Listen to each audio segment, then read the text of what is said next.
লোকসভা নির্বাচনের ভোট গ্রহণ পর্ব যত এগিয়ে আসছে ততই তীব্র হচ্ছে রাজনৈতিক আক্রমণ।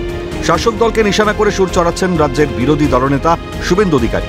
হাওড়ার বিজেপি প্রার্থী রথীন চক্রবর্তীর সমর্থনে শনিবার আন্দোলনে একটি সভা করেন একটি পদযাত্রা। সেখানে বক্তব্য রাখতে গিয়ে বিরোধী আইএনডিআইএ জোটকে কটাক্ষ ছুড়ে দিয়েছেন রাজ্যের বিরোধী দলনেতা। অস্তিত্ব আছে, ইন্ডিয়ার আছে, ইন্ডির তো পিন্ডি, রাজস্থান, ছত্তিশগড়, মধ্যপ্রদেশেই চটকে গেছে, ইন্ডির 12টা বেজে গেছে। ইতিমধ্যে গ্রেপ্তার শেখ শাহজাহান। আদালতের অনুমতি নিয়ে জেলে গিয়ে জেরার পর শেখ শাহজাহান এবার ইডির হাতে গ্রেপ্তার। সেই প্রসঙ্গেও শনিবার মুখ খোলেন রাজ্যের বিরোধী দলনেতা। রেশন পাচার নিয়ে আক্রমণ শানান।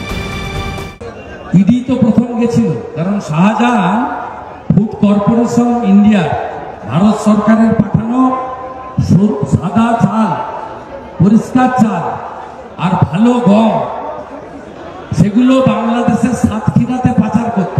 স্বাভাবিকভাবে ইডির যে পেন্ডিং কাজ, সেইটা হয়তো ইডি করছে, করা উচিত। আন্দোলনের পাশাপাশি শনিবার উলুবেড়িয়াতেও বিজেপি প্রার্থীর সমর্থনে সভা করেন রাজ্যের বিরোধী দলনেতা। প্রশ্ন তোলেন তৃণমূলের তারকা প্রার্থীদের সংসদে পাঠানো নিয়ে। গোটা 10 বছরে মনে হয় পার্লামেন্টে উপস্থিতি 1%-এর নিচে। এইসব লোককে কেন দিল্লি পাঠাবেন? প্রসূন ব্যানার্জি পার্লামেন্টে কথা বলে না। শেষ পর্যন্ত কি বাংলা থেকে লাভের গুড় ঘরে তুলতে পারবে বিজেপি? কি হয় জানতে অপেক্ষা এখনো 3 মাস। দেবকুমার দেও এবং মনোজ রায়ের রিপোর্ট, ক্যালকাটা নিউজ।